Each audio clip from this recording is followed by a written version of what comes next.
But I think we always have the bigger picture in mind, which is like we want to make a great record. Like that, we kind of check our egos in that way. Like we're actually just very not competitive in that way at all. Like kind of like Wham in that way.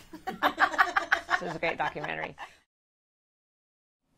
I feel like, there's never any sort of hard and fast rule for creative stuff, right? Like it's really up to the artists, and it's up to us to sort out, how we're going to make the record, logistically how we're going to do it, how we're going to pay for it, how we're going to make it happen, how we're going to find the time for the other things in our lives. Like it's not necessarily a given thing like a regular job. It's something I think every time you have to sort of recommit and make it happen and find the time and find the resources. So I think it's every single time we make a record, I feel like you kind of have to recommit to that and find the connection to it and the importance of it again in order to really dig in and make it happen.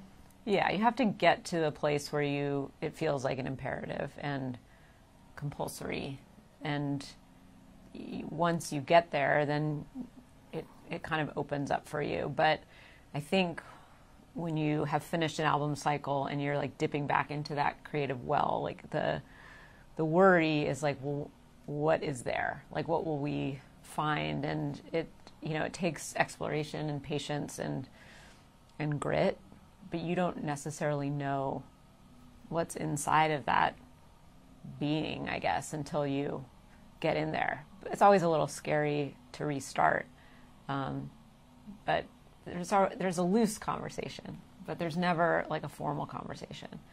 It's just a continual conversation. I mean, I feel like we are kind of, in general, sort of always writing. We try and keep ideas sort of going. But I think after we sort of came off of Path of Wellness, we were kind of playing with some different ideas. And I think probably one of the first things we did was Untidy Creature. Yeah.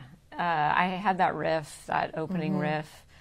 And we kept returning to that song. We kind of worked on it, but there was a lot of, especially Corin had so many doubts about that song, which is a common theme in terms of the writing of this record, is sort of having a lot of questions about songs that ended up becoming such certainties. But that was kind of when that began, and that was actually probably the end of 2021. That was a while ago.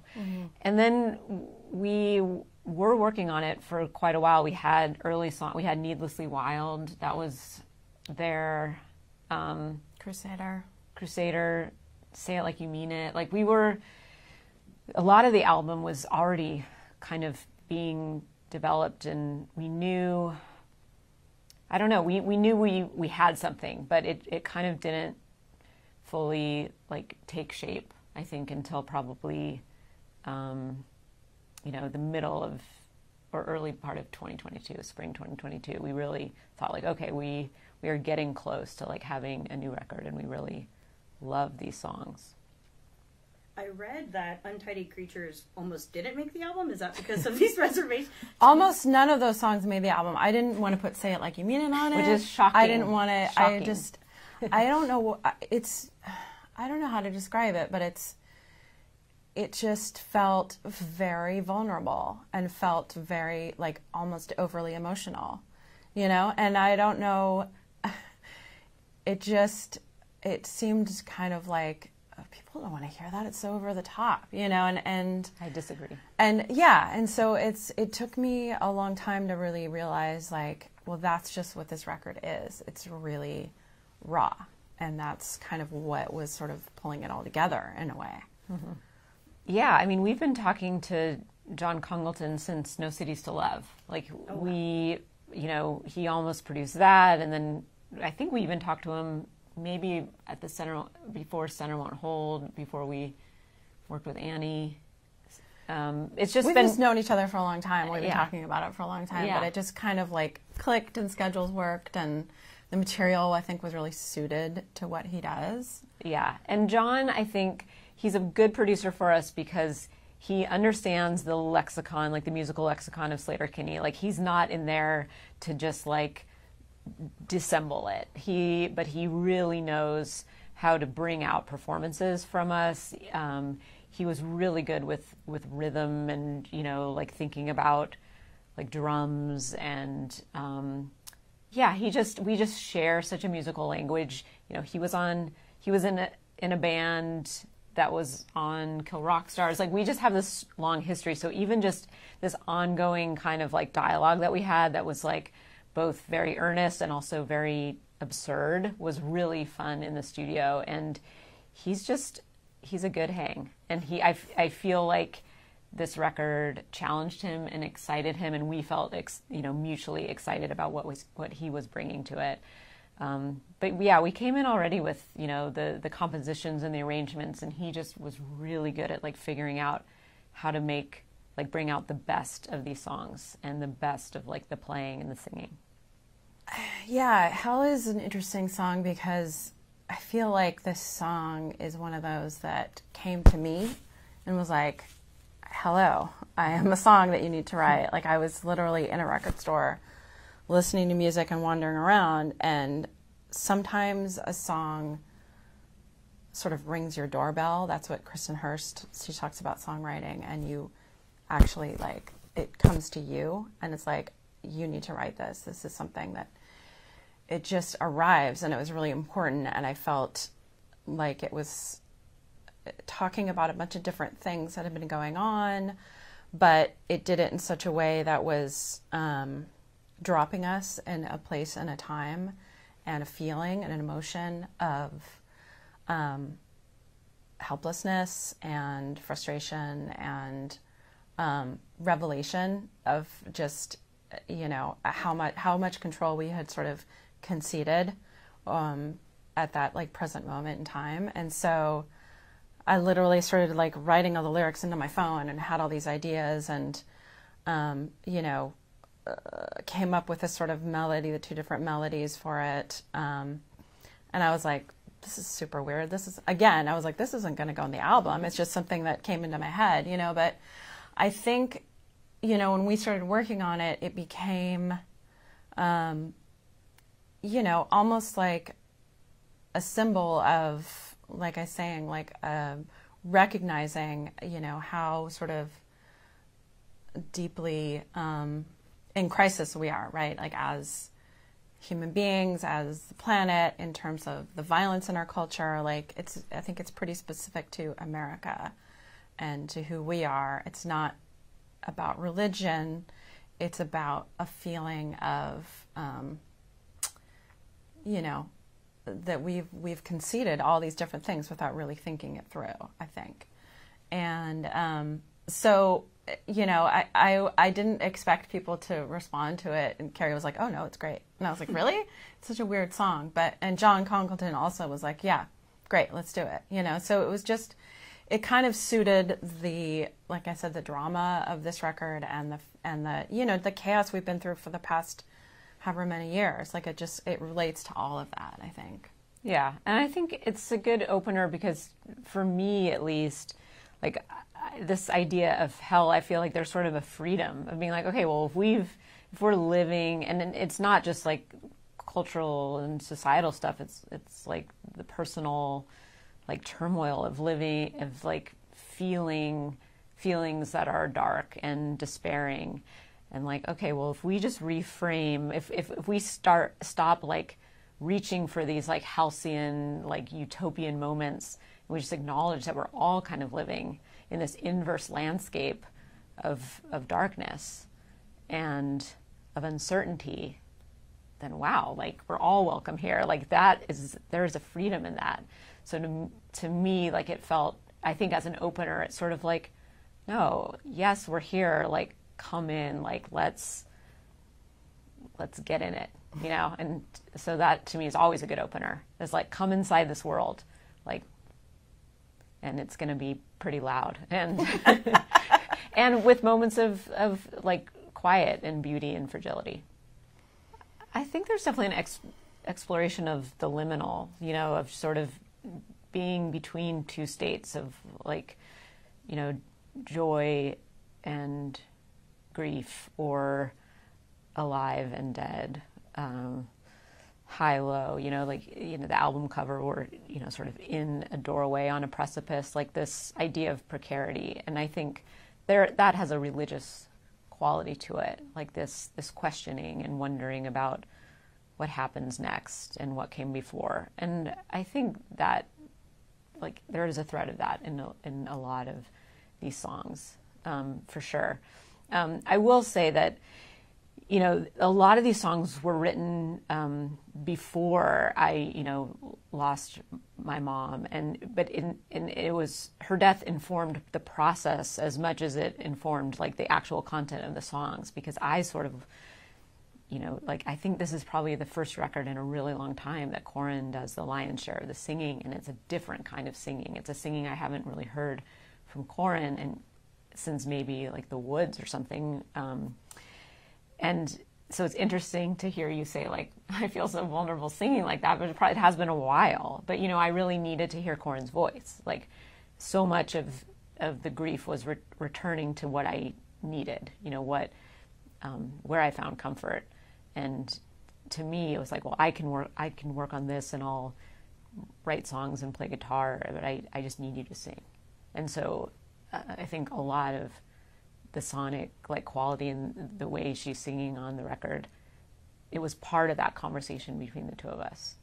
It definitely was like an evolving process. Like, well, for instance, Say It Like You Mean It was a song that, you know, I had the idea for, but it was much tamer in the original demo for the song.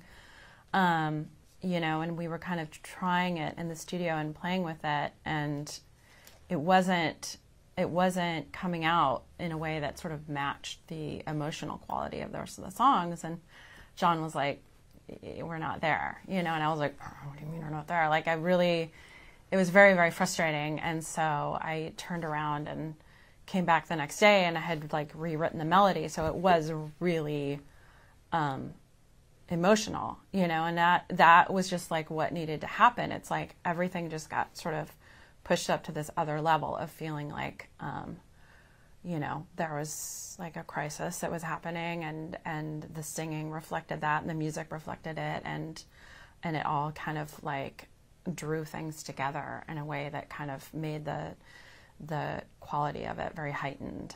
Mm-hmm. It's like all the songs ended up, even the ones that we had written before the accident, were all dragged into the hellscape, really, of that emotion.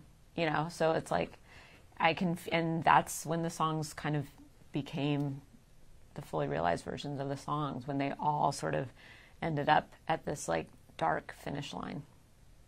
I think it is, I mean, it's very silly with this idea of little rope, but it is like the sort of push and pull of, like, okay, well, we'll try it this way, and then it'll feel kind of over the top. Like with Untidy Creature, I was like, well, that's not going on the album. Like, it's just so, you know, it just feels like, you know, like this really, like, stadium kind of singing, you know, that just feels silly, but also is, like, it's so physically rewarding to do it. You know what I mean? Like, so there is this kind of, like, push and pull, I think, in terms of, you know, where we're going, what we feel like would suit the record, and it's you know, I think when you're younger, you know, you kind of have this idea in your mind. You're like, okay, I wrote this song, it's great, it's going to go exactly like this in the studio, and then you realize that maybe it's not always first idea, best idea. It's like as you get older, you're willing to try a bunch of different things and be like,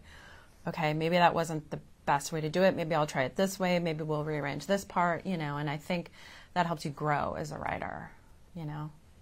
I mean, I think I just need, you know, and I think music to me is a ritual that is very sacred and thus very close to prayer. You know, there is something prayerful about the choreography of returning to guitar or singing. And so I think it's actually a very natural, like, probably age-old way of processing sorrow, you know. song and the way that, you know, that takes whatever is inside of you and puts it into the room, you know, where you can cry with it or find joy in it or, you know, just sit with it.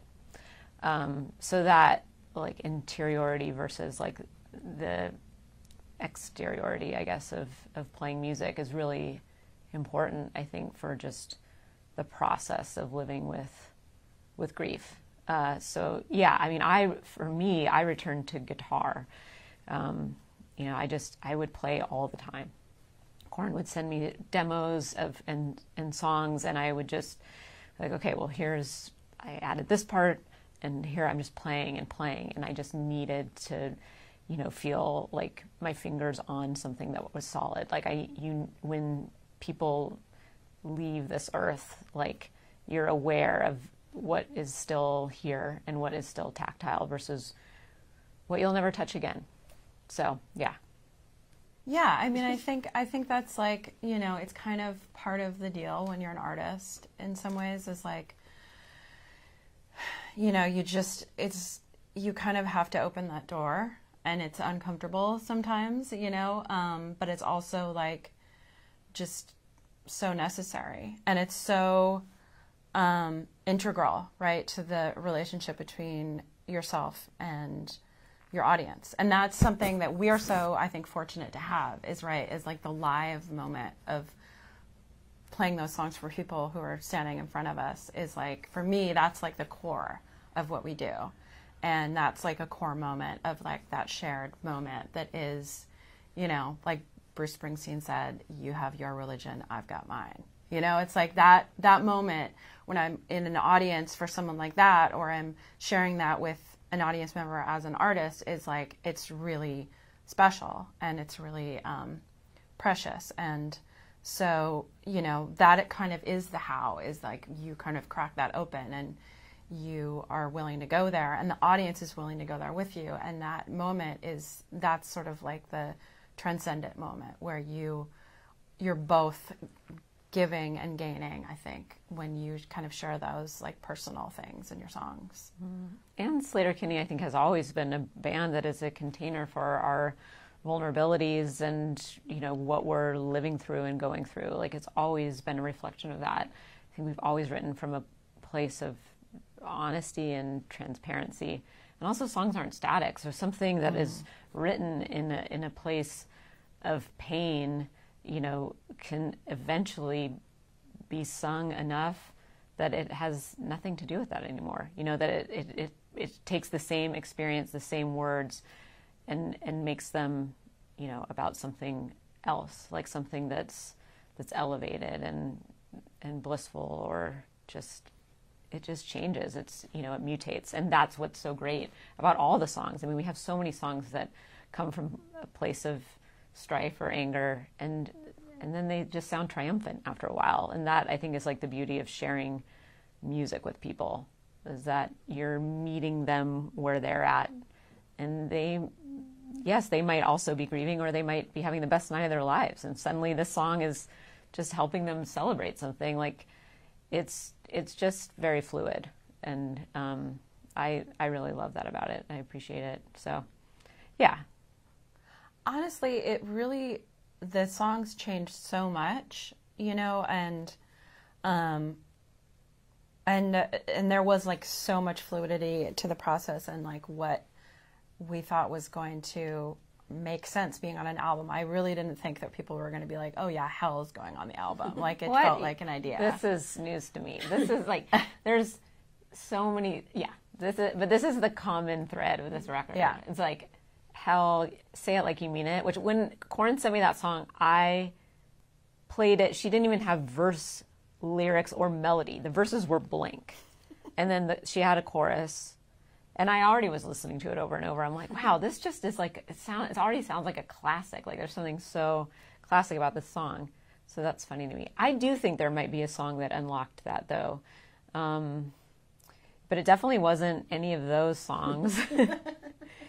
Yeah, I don't know. I actually do think that maybe you're right. Maybe the story of this record is that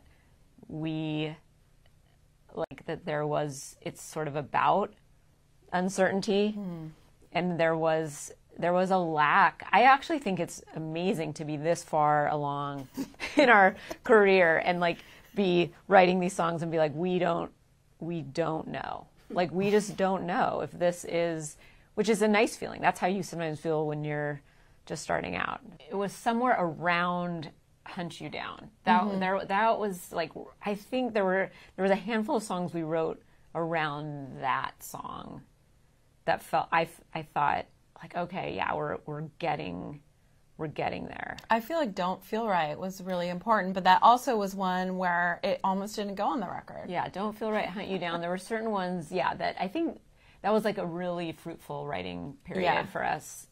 Like, we had already recorded 4 of the songs, and then we had this big break, and we wrote like a handful more songs. And those 2, I think we were like, okay, this is like, we just kept saying like, we need faster songs. We need faster. Like, it just, there was an urgency that I think those songs brought that we thought, okay, those are those, like, Hell sounds urgent in a different way, and Untidy Creature sounds urgent. You know, honestly, that restlessness and urgency is throughout the record, but those had this like sonic kind of urgency to them that I think made us feel like, okay, we're getting there. We're getting there. That is a song, I think, about depression and despondency, and actually was written before the accident. It's like before the accident, after the accident songs. And it's weird because it then felt like it was like prescient in this way that was kind of devastating. But it is just about that.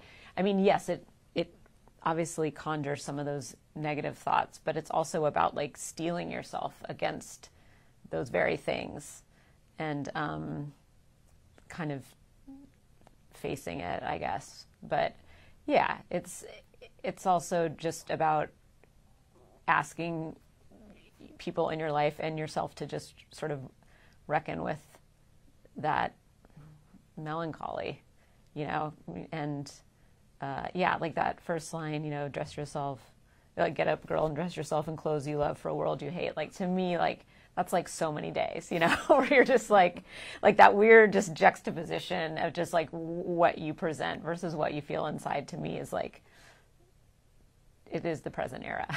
So yeah, it's a little bit of a rallying cry for that exact feeling. I feel like Untidy Creature was definitely just like, I heard that riff that Carrie had on guitar, and I was like, okay, let's go. Like, I feel like there's a song, and I wanted to sing. I mean, it's just like that kind of like that Sleater-Kinney thing where she plays guitar, and I'm like, I know I can sing over that. And we did it, and then I was like, well, that was done. Like, we're not putting that on the record. Like, it was like, I don't know what it was, but there was this kind of like immediate, like, emotional thing that happened. And then, you know, as you get older, you kind of want to like be sort of like more buttoned up as a human being, but that's not really what music is, you know? So there was kind of like this push and pull with it. Music is a constant unbuttoning. It is. Kind of is. Yeah. See, for me, like, Hell was a song that totally was obvious. Like, that was like, it was so obvious. So like distinct and like unimpeachable. And Needlessly Wild, I think also, it was just kind of there. Yeah. Fully formed. Yeah, that was an early one too, where I was like, this song rules. Yeah. So there were definitely things. I think, though, that the longer you've been doing this, you do doubt the ones that feel easy sometimes. Mm-hmm. You're like, wait a second, we haven't edited this enough, and we haven't labored over this. So it's tricky to sort of fall in love with things early on, because, you know, it feels like it shouldn't be easy, but some songs are, you know, to Corin's point, like, they feel like you're just kind of pulling them out of the ether as like gifts. And then the other stuff is very belabored. Yeah, actually we have 3 songs that we are actually, 2 out of the 3 of those we really love. And then there were a lot of things that made it to like almost there. We tend to overwrite now, and which I think is good. You know, it's not like, here's the only 10 songs we have. I think it's better to be deliberate, and I think we knew we wanted 10. Like we just wanted that even number, 5 and 5, even though people don't necessarily think of albums anymore. Like there was just something succinct about it. Get in, get out. And so sequencing, I think there was at least one other song, almost 2, that we were like, well, these I think could be on the record, but they just make it less succinct. I do hope to hear them one day, but I completely understand. No, they'll be out. No, we will release them. I think each record that we do is its own process and its own world. And I think, you know, the thing about working with Janet for so many years is like she's so talented and she was so good at arranging and sequencing that, you know, I think sometimes we would even think about that when we were working on the record and thinking about like, well, you know, maybe what would Janet have thought here? You know what I mean? Like, because we worked together for so long.